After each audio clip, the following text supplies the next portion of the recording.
You ask Tiger to solve. This deals with linear equations with one unknown. The final result is x equals 27 over 4.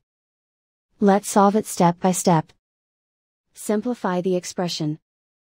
Group like terms.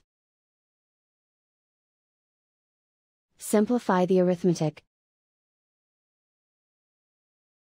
Group all constants on the right side of the equation. Subtract 135 from both sides. Simplify the arithmetic.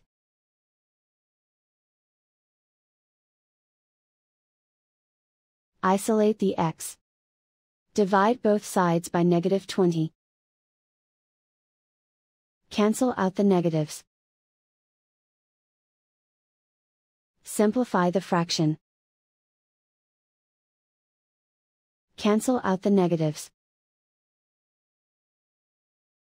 Find the greatest common factor of the numerator and denominator.